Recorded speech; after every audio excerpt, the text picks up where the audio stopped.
thank you all so very much for joining us. Vaccines are in the news, and it's great to focus on them because they are such a valuable benefit to public health and individual health, but it's great to have our experts here to talk more about that. So we appreciate your interest and welcome you for joining us. We also wanted to thank our co-host in this briefing, the Infectious Disease Society of America, or IDSA, joining the Partnership to Fight Infectious Disease with this. I'm Candace DeMatteis. I'm the Vice President of Policy and Advocacy for PFID, and we'll be moderating today's discussion. And I'm joined by some fantastic experts I'll introduce in just a minute. As I mentioned, we're at a pivotal moment as one of the greatest achievements in improving public health is under assault. Vaccines have saved countless lives, protected families, and safeguarded our health system for generations. I personally remember my mom talking about experiencing polio as a child and the fear, if you can imagine, of not knowing what was crippling friends of hers and affecting whole families. And they literally were under quarantine. If someone in the family got it, they were under quarantine, not being able to go to the movies, not being able to go to the swimming pool. They didn't know what was causing it. And she was so grateful that her children were born in a time when the vaccine was available, so they did not experience that. If you ever wonder what it was like before vaccines, talk to your grandparents, and they will tell you. We also live in a time that a single change in policy can have cascading effects on access, on coverage, supply chains, and most importantly, public confidence and concerns. Congress has a really critical role to play here in using the power of the purse, its oversight powers, and looking into what's going on. And also as spokespeople, your community, your members are community leaders, and people look to them for factual advice. They're afraid, they want information, they want to know what the government is doing to help them, to protect their families and keep them safe. So it's great that you're here to get information from experts on these important issues. Before we dive in, I wanted to share we had a current member of Congress who's a physician and also a past member of Congress who's a physician who wanted to share some words to kick us off for today. Hi, everyone, and thank you all for having me. I'm sorry I couldn't be with you in person, but I'm thrilled to have the chance to address each of you. I want to start off by thanking you all for the work that you do to raise awareness of the threats posed by infectious diseases and your advocacy about vaccinations. For those of you who may not know me, I'm Congresswoman Kim Schreier, and I represent Washington State's 8th Congressional District. Before becoming a member of Congress, I worked as a community pediatrician, and I bring those lessons that I learned as a pediatrician with me every day to Congress, especially when it comes to healthcare and healthcare policy. As a pediatrician, I would work all the time with nervous parents, reassuring them, answering questions about their children's health and about vaccinations. And as I continued my career, those questions, particularly around vaccinations, were clearly linked to the sort of misinformation propagated by individuals like our current Secretary of Human Health and Services, RFK Jr. I want to be really clear. Immunizations were one of the greatest advances in the 20th century, and they have saved millions of lives and continue to. And there is serious danger when doubt and confusion shake the trust between parents and doctors and our public health system. And when that trust erodes, our children are the ones who suffer most. We're already seeing the ramifications of this with the outbreaks this year of vaccine-preventable illnesses like measles and pertussis. RFK Jr. has further undermined our nation's vaccine infrastructure by dismantling the Advisory Committee on Immunization Practices. It is hard to overstate the importance of ACIP, a committee whose recommendations have guided our nation's vaccination policy for over 60 years. And RFK Jr.'s unilateral decision to fire all 17 members of ACIP earlier this year was unprecedented, unwarranted, and it empowered conspiracy theories to make healthcare decisions now for millions of people. I want you to know that I am dedicated to standing up to this RFK Jr. and this administration as they continue to endanger our public health and spread conspiracy theories. Families deserve to feel confident that the protections we count on, like vaccines, are guided by science and free from outside interference. We owe it to parents to keep vaccine oversight strong, clear, and independent with decisions that are rooted in science and not politics, so that they know that the care and the guidance that their children receive is truly in their best interest. Once again, I want to thank you all for having me here today, for the work that you do, and please know that I will continue fighting in Congress to defend science and our public health. Thank you. Our country has such a long and proud history of leading the world in vaccine science and immunization policy.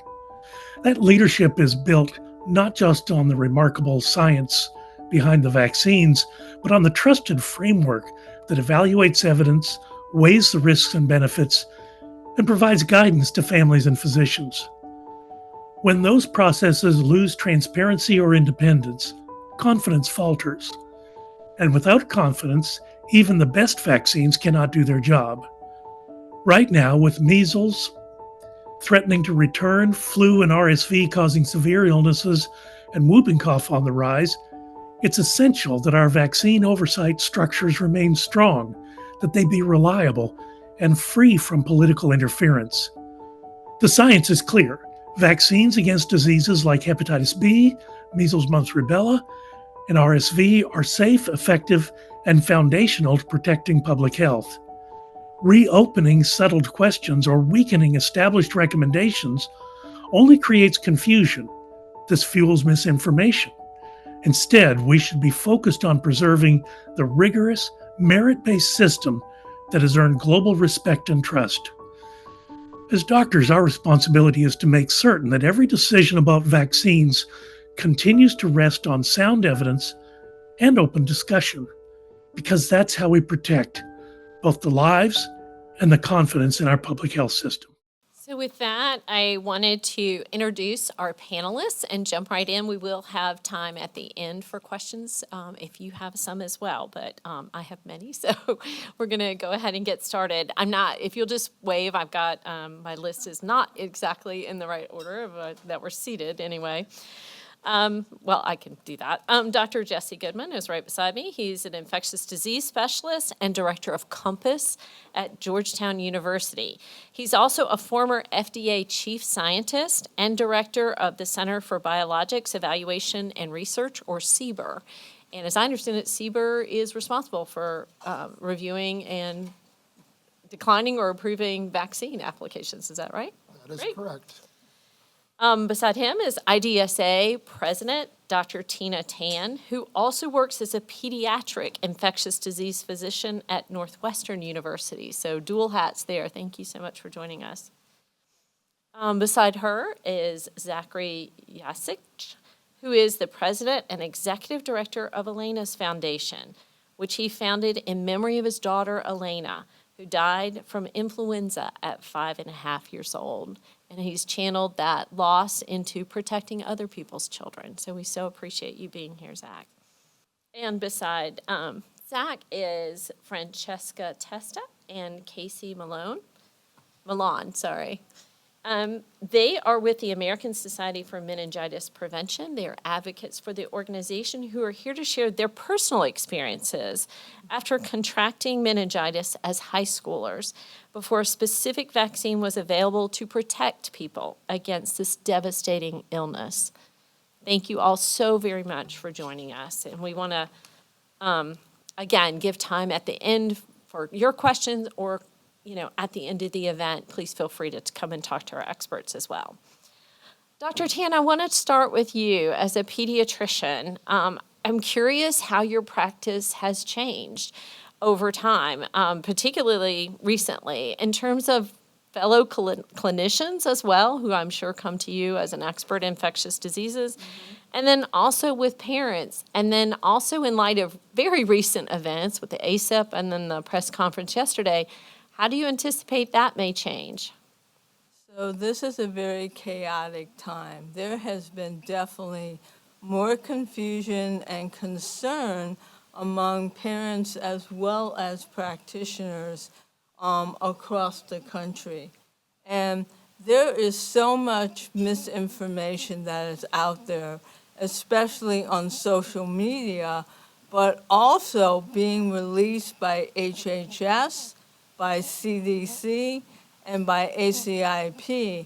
And the problem is that those agencies were previously looked at as the top expert sources for information. But now they're putting out misinformation. And this is making parents really doubt the safety and the effectiveness of vaccines so that they're not protecting their children against really severe diseases. And I'll give you an example. Last year was one of the worst influenza seasons that we've seen here in the US in over a decade. And there were more pediatric deaths last year, with 266 children dying from influenza. Over 80% of those kids were either unvaccinated or incompletely vaccinated, but more disturbingly is that the vast majority were normal, healthy children who passed away. And that's true for a lot of the other vaccine-preventable diseases, like COVID-19, like measles, as we saw, pneumococcal disease, hepatitis B. And doctors now are having to spend an enormous amount of time counseling parents and trying to get them to understand why vaccines are the best method of protecting their children. And what I think everyone needs to know is that the vaccines that we use today are very safe and very effective. And we definitely have seen, since we've been using these vaccines, that we've had a significant decline in the amount of disease. However, now that parents are refusing vaccination and they're hesitant about vaccines, we have a much larger portion of the pediatric population at risk for these very serious infectious diseases. And if you look at the ACIP recommendations, clinicians across the country are very concerned that all this misinformation that is coming out is going to further decrease the vaccination rates. And the ACIP that is currently in place is filled with members that absolutely lack the qualifications and the expertise for that job. And they're making recommendations that basically are directly contraindicated and contradicting the best scientific data that is out there. And basically, as you all know, the ACIP recently removed the recommendation for the combination measles, mumps, rubella, and varicella vaccine for all kids under 4 years of age. And this recommendation was made with no scientific basis, because all the scientific data shows that the vaccine is safe for use in children under 4 years of age. And basically, with the change in the recommendation, this means that children who rely on the Vaccine for Children's program will no longer be able to get the vaccine.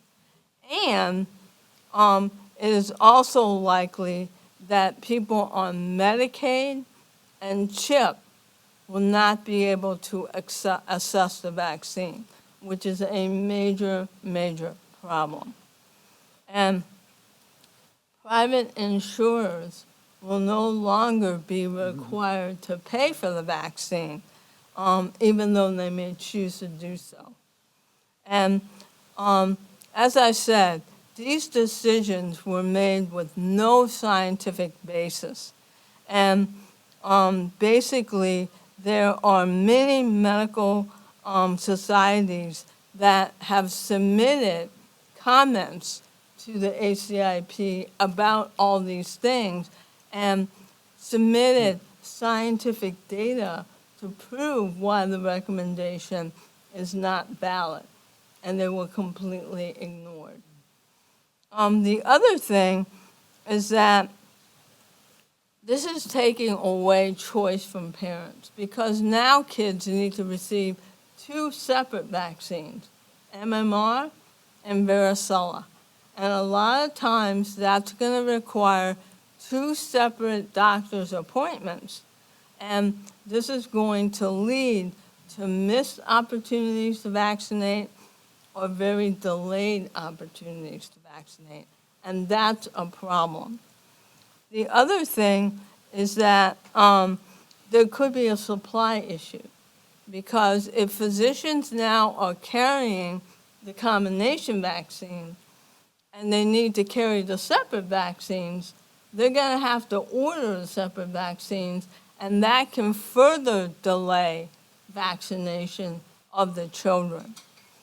If you look at the issue of hepatitis B vaccine, which was on the ACIP agenda, ultimately they tabled the issue, but in their public debate, the ACIP members promoted significant misinformation about the vaccine.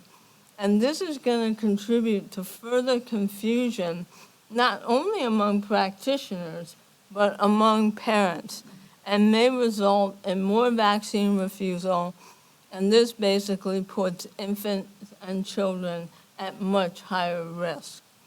Dr. Tan, let me get Dr. Goodman in here on this one for a minute as well. Okay. And I want to come back to ACIP, so I have a separate question on that. Dr. Goodman, the FDA is the one that looks at safety. First in the clinical trial data that comes in and risks and benefits when it comes to reviewing a vaccine for approval or not. So I was curious if you could talk a little bit about that. And then there are also safety systems, I understand, post-approval that FDA and CDC share, joint responsibility over. So can you talk to a little bit about, what do they look at in terms of safety and benefit risk profile, as well as pre-approval and approval and then post-approval? Right. Well, what I would say is the FDA has been the premier regulatory agency in the world until recently, but that is under some threat. But what I would say is that as a result of that, all the currently approved vaccines have been subject to a very extensive development, regulatory review process, et cetera, that starts all the way at the beginning, that before any trials can take place in humans, there must be a protocol and what we call an IND. FDA reviews the quality of the product that's going to be studied, if needed, animal data, et cetera, and the scientific concepts of that before it even goes into humans. And then, of course, there's sequential human development, but because they're given to healthy individuals generally, vaccines are probably the most rigorously studied of all the medical interventions we have. And most have been in controlled clinical trials of tens of thousands of people before they're ever approved, looking for any potential safety signals. So that's a very rigorous review process. As you mentioned, even after approval, there are typically additional safety studies required. Manufacturers may be required to look at in different populations. There may be trials after approval in children. And then there's a very extensive safety monitoring system that kicks in after approval, and that is a collaboration across all arms of government, including agencies as diverse as CMS, and primarily in partnership between CDC and FDA. And this tracks data on millions of vaccine recipients that enables us to uncover very rare events, like myocarditis it was uncovered after the COVID vaccine. So there is a very robust system. What I would add, and it dovetails on Dr. Tan's comments, is that has started to be disruptive. Like in many places of government, some of the agency's best experts have been either dismissed or more often at FDA, moved on or felt the environment was concerning. Also, the processes and checks and balances put into place, like the use of advisory committees, the bringing of major issues to an advisory committee for public discussion and scientific input, has been bypassed. So we saw something I have never seen. I mean, I spent maybe, I have to count them, but 13, 14 years at FDA, and always any major policy change was promulgated in a public meeting, often as a proposed guidance, sometimes as rulemaking if needed. And there were public meetings to get input from experts who were not just in government, but were going to be the people implementing this, like clinicians and public health officials, scientists on the outside. And we had a major change in COVID vaccine policy with this notion that we somehow need additional randomized controlled trials, that we may need those trials updated for seasonal vaccines, that the approval no longer extending to children, as Dr. Tan said. Those were done by Twitter and by an article of the opinion of two FDA leaders in the New England Journal, with no bringing to the Vaccines Advisory Committee and no substantive scientific debate. So I really fear the great scientists are still there. They are leaders within the FDA. They are doing their best. But what we're seeing is opinions and regulatory decisions now signed by center directors, which when I was a center director, I never had cause to overrule even my senior leaders' decisions.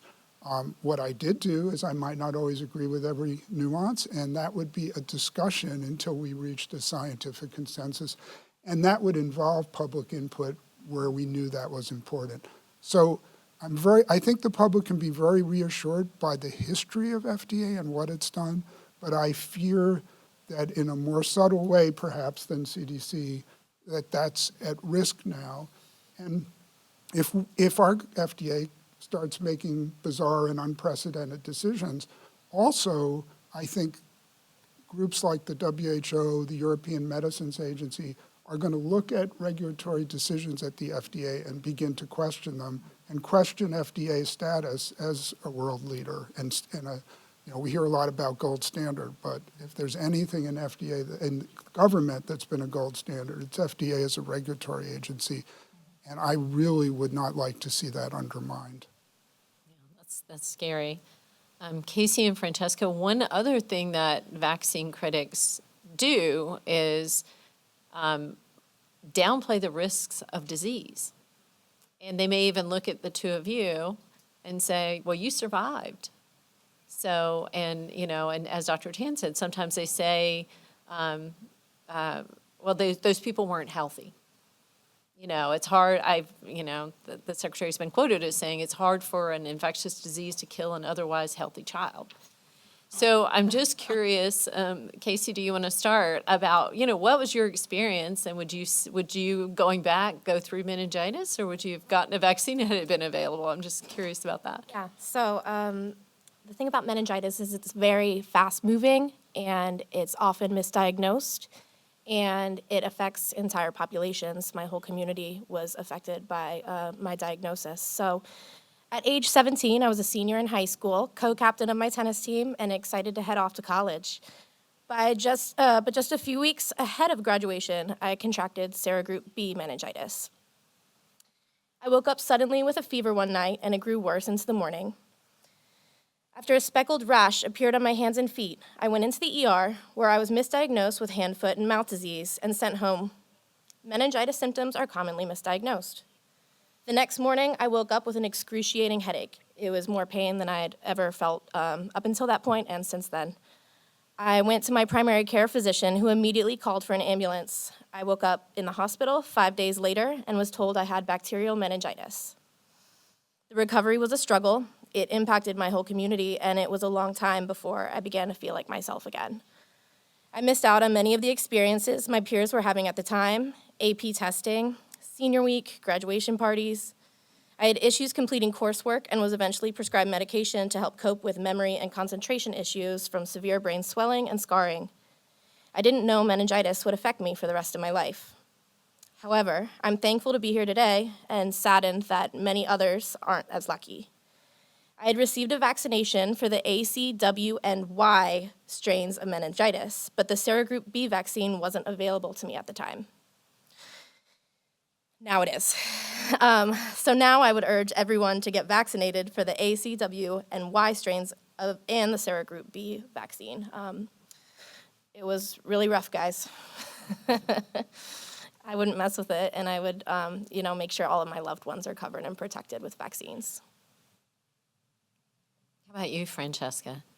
Sure. So I have a similar story to Casey. And I think one of the things that makes this type of mistrust and misinformation so dangerous is that we forget how serious many of these diseases are. And they don't just impact the infirm or the elderly or the infants or children. I was a completely healthy 17-year-old. I was a national qualifying swimmer. I had just signed on to swim D1 for my freshman year of college. And in April, 20 years actually, this year, I contracted bacterial meningitis. It was a Saturday morning. I woke up and I just wasn't feeling great. I had a pretty high fever of about 104, and my neck was really bothering me. Just not like a regular headache. It was very severe. I couldn't move my head or neck, so I went to my pediatrician. My pediatrician initially diagnosed me with the flu and sent me home. So to Casey's original point, so many of these vaccine-preventable diseases, especially meningitis, initially present like something like the flu. And so at the time, the pediatrician just kind of brushed it off and had sent me home. And by the next morning, so within 24 hours, I was unresponsive, and the ambulance had taken me to the hospital. And when I got there, they realized immediately that it was much more serious than the flu, and I was airlifted to a much larger hospital in Connecticut. And it wasn't until that point that my parents and the doctors knew how serious it was. Within 24 hours, I had gone from being completely healthy, athletic. I had swim practice that Saturday morning, to going into meningococcemia, which is essentially septic shock from the bacteria. They almost had to amputate my right leg. The bacteria ate through most of the tissue on my lower extremities, and my parents were told that I had probably about a 20% chance of survival in the first 24 hours.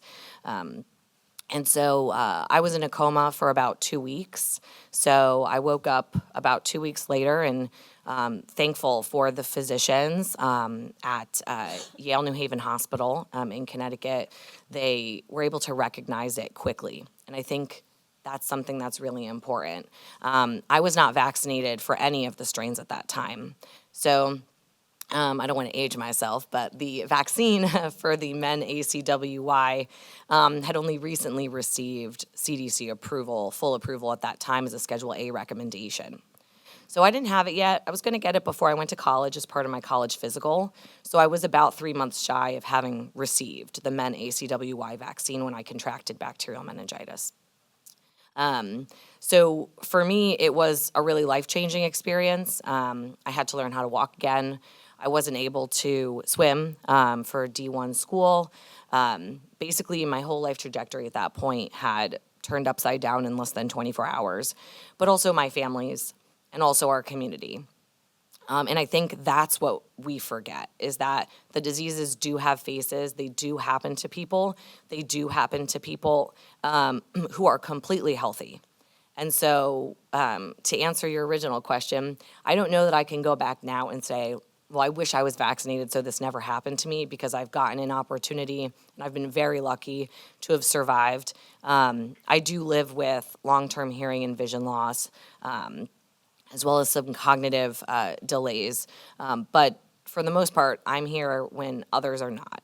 I've met individuals who've been quad amputees. I've met individuals who've survived and have had multiple organ transplants, all for something that could have potentially been prevented with the vaccine.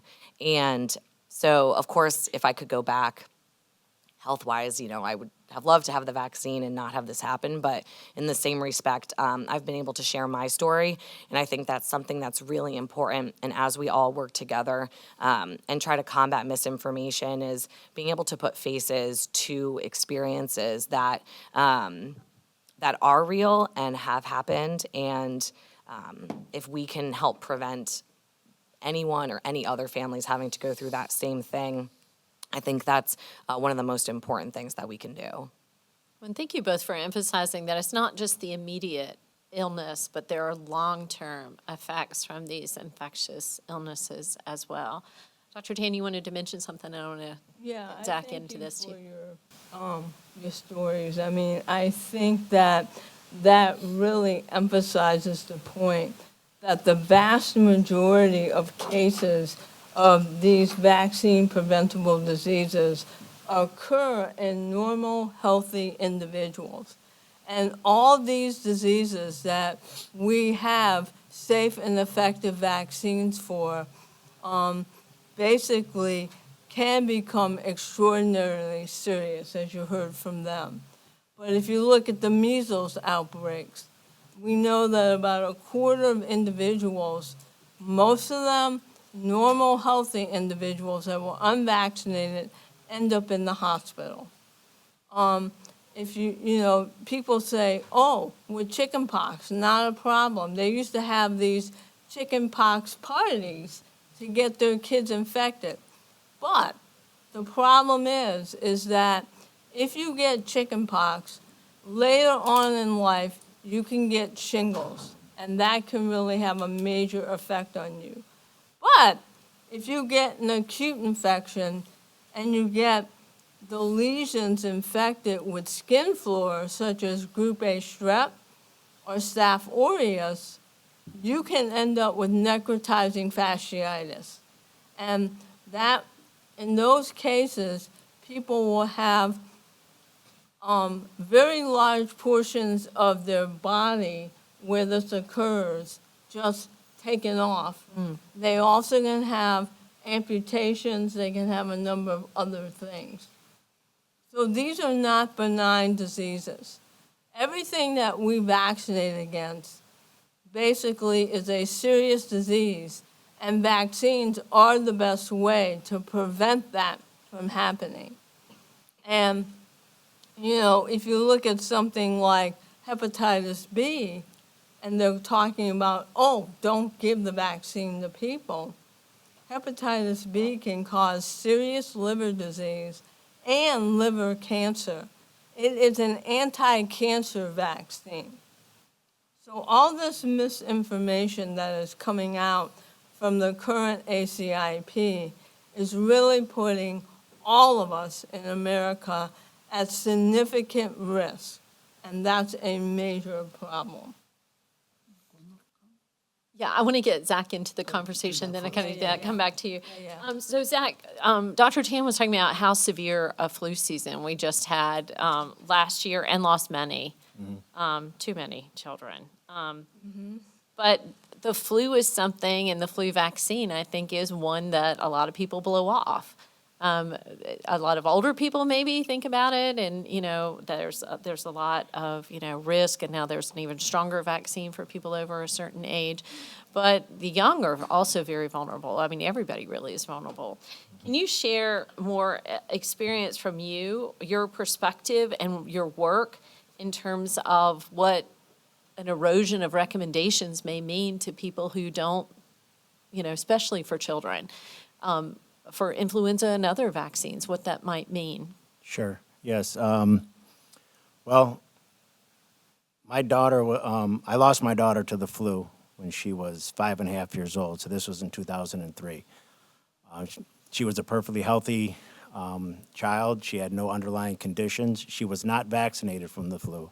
She had all her other childhood vaccinations, and she wasn't vaccinated because at that time she didn't fall within the age recommendations. But she woke up on a Saturday morning, to give an idea how quickly it happened. She had a 99-degree fever. Nothing to be concerned of. By the end of the day, she was acting normal. She ate pizza and had ice cream and was playing with her brothers. She went to bed and woke up with a 106-degree temperature. And next thing I knew, I was in an ambulance going to the hospital with her. What seemed like an eternity, it was over several hours. The hospital couldn't get her fever under control. Before I knew it, they were admitting her to pediatric ICU. And she fell into a coma. And still at that time, they had no idea what was wrong. And you know, less than, I don't know, a couple hours later, I had the doctor standing in front of me telling me, your daughter was going to die due to influenza. It attacked her brain. She had encephalitis. So it was that quickly, like I said. That's how fast it happened, and it ripped the fabric of my life apart.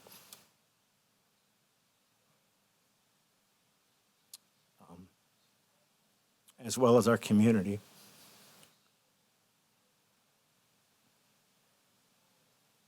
I'm sorry. Sorry. Yeah, vaccines, like you said, it affects the community and everybody around, and very difficult to recover from. So, like you said, last flu season was second deadliest flu season in a decade. And Dr. Tan, not to overcome, before I got on the plane, I looked, the numbers are up to 280 children now, pediatric deaths. So, I just, and then what's not discussed often too, and Francesca touched on it, was death is the ultimate tragedy, but there's many survivors, children and adults, that live with lifelong complications, lung, heart, paralysis, amputees. I put on flu clinics across the state, and we had one of the nurses that worked with us. She had 3 children 2 years ago that had their legs amputated, which I can't just imagine changing those children's lives. So with the vaccination rates dropping, my fear is I obviously more things like that happening, but even worse, an epidemic or, God forbid, another pandemic to evolve. So I don't know how to change that other than the messaging. I think it's important that the government agencies and the health providers need to have a unified voice and you know, make recommendations that are based on science and not politics. Mm-hmm.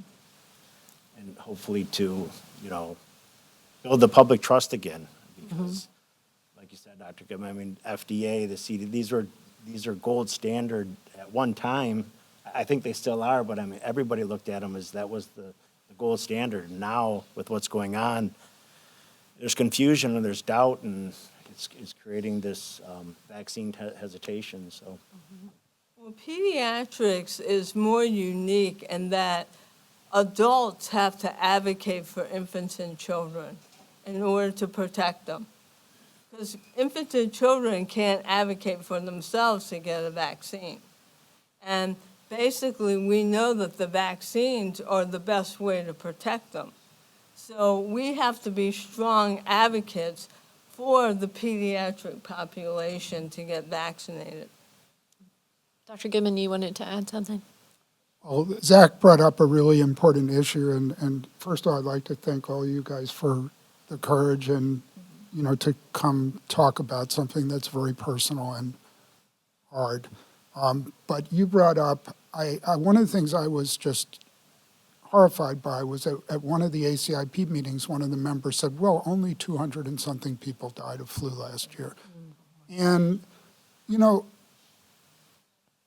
not only are each of those deaths potentially preventable, like they used to be for measles in our country, but it also, as you brought up, and you guys sitting here bring up, there are lots more people who ended up hospitalized. There are lots more people who ended up having to take time off from work. So it's not just this small number of fatalities, but multiply those by many, many times of people whose lives are affected, particularly by some of these very severe infections. And I think it's so compelling to hear these stories. The other thing I was going to say is that the reason we have prevention for some of these things, like meningococcus type B, is because of the way government science, which developed a technology of vaccines, conjugate vaccines, industry, which made many of these into real products, that we now have vaccines that can prevent from what happened to you guys from happening. Or in the case of flu, we need to improve those vaccines. And then you don't do that by cutting NIH research. You don't do that by removing BARDA contracts for improved mRNA vaccines. You do that by doubling down and saying, the COVID vaccines weren't perfect. How can we get better vaccines for the next pandemic? We are instead committing psychotic acts of responding to a crisis by acting as if it never occurred and killing the science that has led to so many of these miracles. So I think we really need to think about effects on individuals, but also our future as a whole. Great points. I did want to ask you all, we have staff here in the room, and as I mentioned, members of Congress have a lot of different roles that they can play to kind of move this, help protect people, reinforce the benefits and safety of vaccines.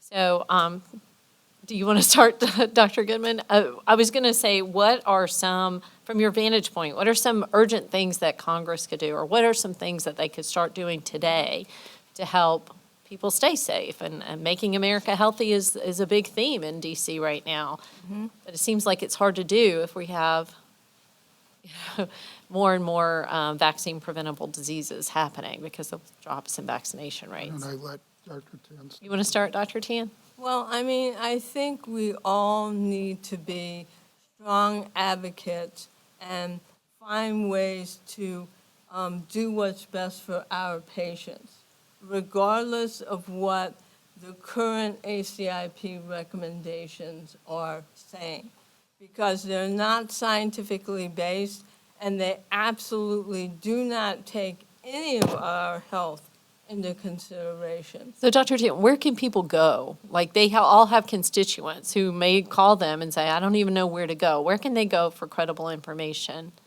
So basically, there are a number of medical societies that are putting out credible scientific information on the use of vaccines. And IDSA is a partner with the Vaccine Integrity Project that is going to put out scientifically based information on the use of the respiratory viral vaccines at the end of this month. But AAP, American Academy of Pediatrics? American Academy of Pediatrics, American College of OBGYN, American College of Family Practice are also putting out their own recommendations, as well as many states, in order to protect the people that live in the state. They are putting out vaccine recommendations and not listening to anything that the current ACIP is saying. Yeah, and I would add sort of a corollary to that is encouraging people to talk with their or their child's healthcare provider, because I think this is, as Dr. Tan said, this is increasingly a challenge for healthcare providers, because now they can't rely on ACIP to have reviewed the 200 articles about hepatitis B vaccine being safe and effective. They have to look to their professional societies and others. But ultimately, I think people's primary care practitioners have their interests at heart, and if there's any doubt, they should ask them. And I think also people should express skepticism of why are there sudden changes in recommendation. Many of these recommendations are overturning of long-standing recommendations. For example, on Hep B, before the birth dose of Hep B was in place, tens of thousands of children were infected as newborns or infants, and that was reduced by over 90%. So that's been policy now for 30 years or so. Why are we suddenly overturning that? People should really ask, what is the evidence for that? And there was an admission during that meeting, it wasn't based on any evidence, that it was based on concerns that were raised. But why change the policy instead of reinforcing the evidence? Well, I mean, the thing is that a personal concern may not be legitimate, and that's a problem. No, that's a great point. Zach, did you want to add something? Just to piggyback on the same thing, really, is just to encourage, to keep the politics out of the science. The science speak for itself. I mean, you can't do it on opinion or a concern alone. The concern should raise the research. I have a concern this might happen. Let's research it and make sure it doesn't, or it's not true. But just to change policies like they've been doing, again, I feel like I'm repeating myself, but it's just creating more confusion for everybody. There's no scientific basis on it, and they're changing things or wanting to change things that have been working for years and creating and preventing these tragedies from happening. And I just encourage them just to let the science speak for itself and keep the politics out of it. Absolutely. Yeah, the pathogens don't care if you're Republican or Democrat. No. They're just looking for a host, right? That's right. I was going to add that, I was originally appointed to my position as a center director at FDA during a Republican administration. I worked under multiple commissioners of the FDA from either party, and I worked with Congress in many instances around our country's preparedness. And this was one place that was always a bipartisan space. And I think anything you can do to bring that back would be so important for our country. Everybody could agree on the health of children and on protecting us from the next pandemic. And I think we somehow have to turn this into a positive way to bring people together in a very divided time, because the path we're going down is not a good one. But, in the bioterrorism legislation, APA, all these things, these were amazing bipartisan places. That's a great example. Francesca, what would you like to see from your leaders here in DC? Yes. So I think some of the things that we can look toward is hopefully creating some form of bipartisan coordinated messaging, leading and understanding that just because some voices are louder doesn't mean that those voices are always right. And if we can streamline and provide coordinated messaging, that's not reactive messaging, but that's taking the time to think so that we don't have various public health entities or various political entities coming with different messaging, all reacting to the same thing.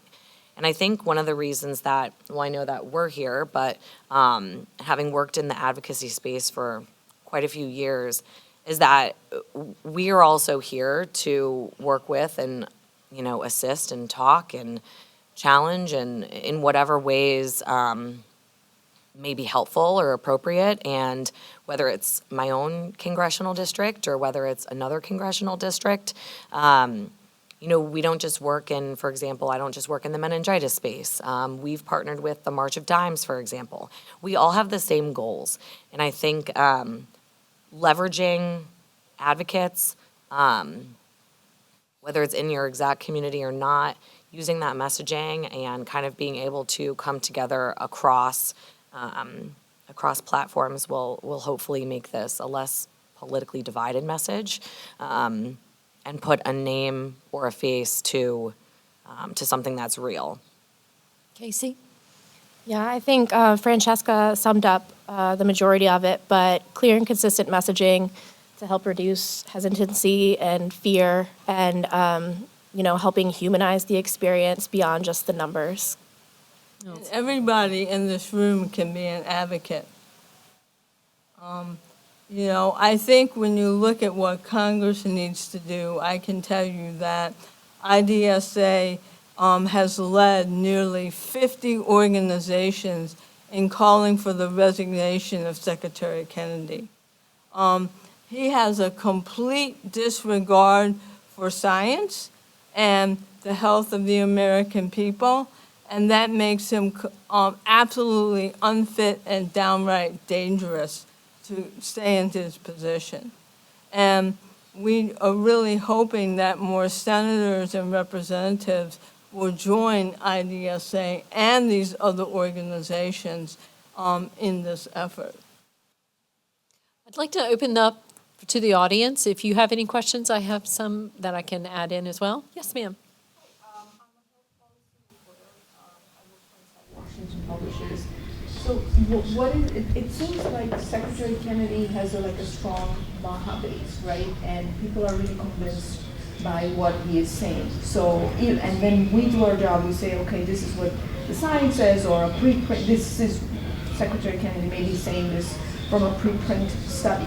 So, but when we're living in some times when people are very convinced by the messaging. So how do you really deal with that type of situation? And the misinformation is out there. Some people just can pick it and just believe in it. So, and then we do like a follow-up, right? So how do you deal with that kind of situation?